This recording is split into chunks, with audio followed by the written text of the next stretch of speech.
So, Catherine Bearder, we're sitting here with the draft withdrawal agreement there. It's still warm off the photocopy. You're going to expect me to have read it, are you? Yeah. Oh, well, yeah. Obviously, MEPs. What is your view on the noise which has been created today in particular, with regards to the Northern Ireland back clause and also the European Court of Justice jurisdiction? There seems to be a lot of.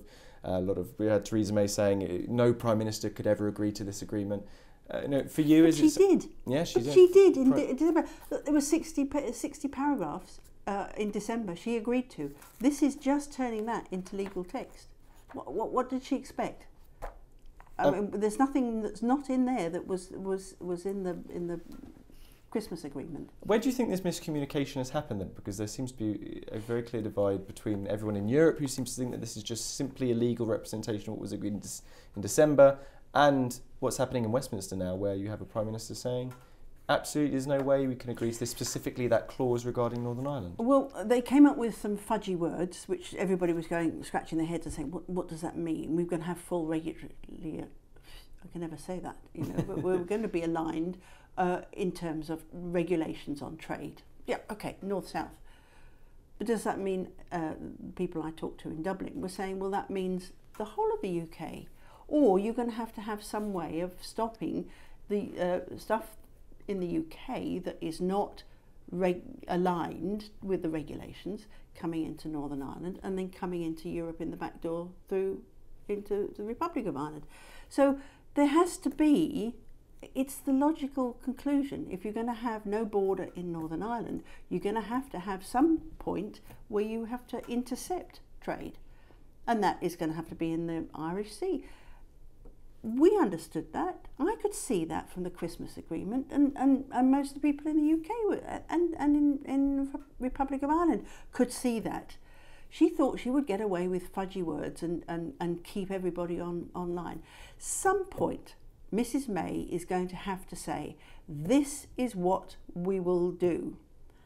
You wanted to leave the European Union, and this is what it actually means. What about the comments which have come through from Foreign Secretary Boris Johnson, suggesting that even if there is a hard border, that even if that scenario, that 95+% of goods are still going to pass through that border without any kind of customs check? There's going to be no significant... This man doesn't understand trade. It beggars belief that he can say, oh, a border can be the same as between Westminster and Islington or wherever he said. It is more than things in a truck going up and down a road. It is, I spoke to a fisherman in Carlingford Loch. He fishes both sides. The border goes down the middle of the loch. He fishes mussels on both sides. They are live animals. If he lands them in Northern Ireland, he doesn't have to have a veterinary check if it just stays in Northern Ireland. As soon as he takes stuff into the Republic of Ireland, i.e. the EU, he's going to have veterinary checks. It's veterinary checks. If you have any medical kit that comes into the European Union from outside the European Union, you have to have the certification of the laboratory that it came from, or the medicines it came from. You need all that paperwork, has to follow. The problem is a single market is like we have in the UK. You make something in Glasgow, you can sell it at a shop in London. That's a single market. No pieces of paper need to follow it. Once we're outside that, then we are going to have paperwork, just like everybody else in the world has to have. Let's talk about the Lib Dems. Where are the Lib Dems in terms of Brexit? There seems to be no coverage, nothing coming from the Lib Dem party at the moment. That's not for the want of trying. We are all of us. I have 12 colleagues in the House of Commons. I had 100 colleagues in the House of Lords, and I have councillors up and down the land. We are all saying the same thing, that Brexit is bad for the UK.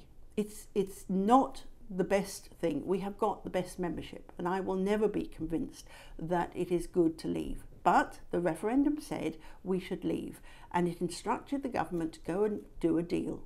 Now, I will get a vote on the deal. My colleagues in Westminster will get a vote on the deal. What we are saying is that the public who started this process off deserve to have a vote on whatever that deal is, because whatever that deal is, and we know how difficult it is and how short time is, they need to be able to go back to the public and say, is this really what you wanted?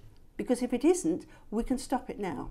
Why haven't you been able to cut through then? Why is it seemingly the Labour Party, and which has been soaking up particularly the anti-Brexit or the perhaps softer Brexit supporters, why are the Lib Dems not being able to cut through in the way that perhaps was certainly initially the Labour intended? Party hasn't been. It's only this week that Jeremy Corbyn has given a little bit, but also done a fudge, because he said, we could stay in a customs union. A customs union still means that all the paperwork that I've just been saying still has to follow. It just means you don't pay tariffs on a certain range of things, but you still have to have the customs checks.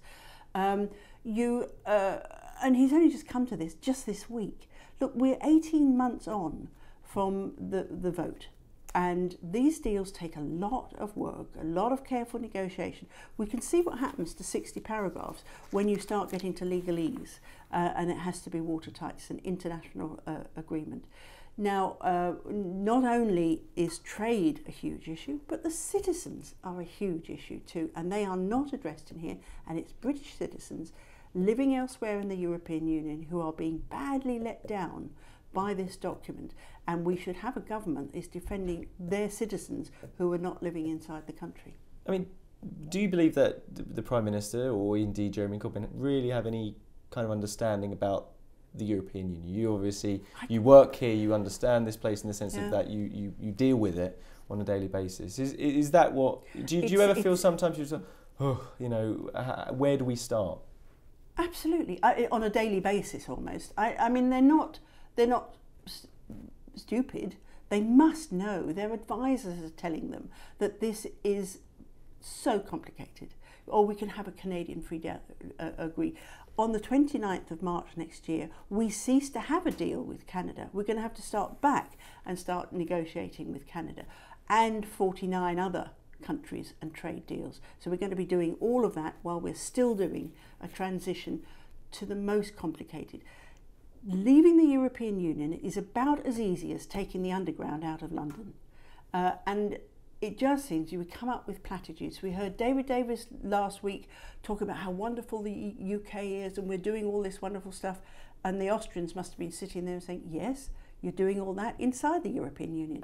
We had Boris the week before making jokes out of what Brits get up to in Thailand, with the biggest rambling speech I think I've ever heard. Who is in charge of this ship? We are heading off the cliff or into the rapids, mixing metaphors, But who is steering this ship? Time is running out, and we need some real guidance from London, and we're not getting it. We're not getting it from Corbyn, and we're not getting it from Mrs May. The only one that has credibility is Vince Cable. What's it like, and going onto the Lib Dem point, what's it like being the only Lib Dem MEP? Do you feel just No, I sit with 68 others in the ALDE group, in Liberals from across Europe. We have 8 prime ministers now in the European Union. The Liberals do, and I'm closely working with them on a daily basis. So I don't feel lonely over here. I feel busy. I could do without Brexit, because Brexit is a distraction from the problems that the world is facing: the migration crisis, climate change, the biodiversity loss, all of those issues we're still having to deal with on a daily basis. And UK leaving is, everybody says to me, it's no sense. It makes no sense at all. How can you deal with international issues on your own as a marketplace of 60 million people, when 500 million people is the marketplace that the rest of the world wants to come and talk to? Vince Cable, you mentioned him just very briefly. As a sort of final summing up, is he going to be continuing as Lib Dem leader? Let's make no bones about it, that for whatever reason, he is not, his leadership, him being at the top, is not connecting or breaking through, seemingly. Well, don't ask me, ask Vince. I mean, he is a very steady pair of hands. He has more experience than most of the ministers that you can add up. As minister that in the coalition government, he was the one that made the most sense, attracted most businesses to him. He is a very sound voice. But does he have the ability to lead the Lib Dems back into being a force within Westminster? He's doing pretty well now, and we're about to come up to a big round of local elections. Come and ask me again after that. But I think we will really make a difference. People are looking for guidance from the centre ground. They've got Corbyn way off to the left. They've got Mrs May flapping about with Boris and her hard right MPs. Who is in the centre ground? It is only the Liberal Democrats. And I think people, especially in this local elections, will be looking to the Liberal Democrats to be actually saying, you're the only ones that are still fighting Brexit, you're the ones that are fighting for local communities and delivering up and down the land. Catherine Bearder, thank you very much.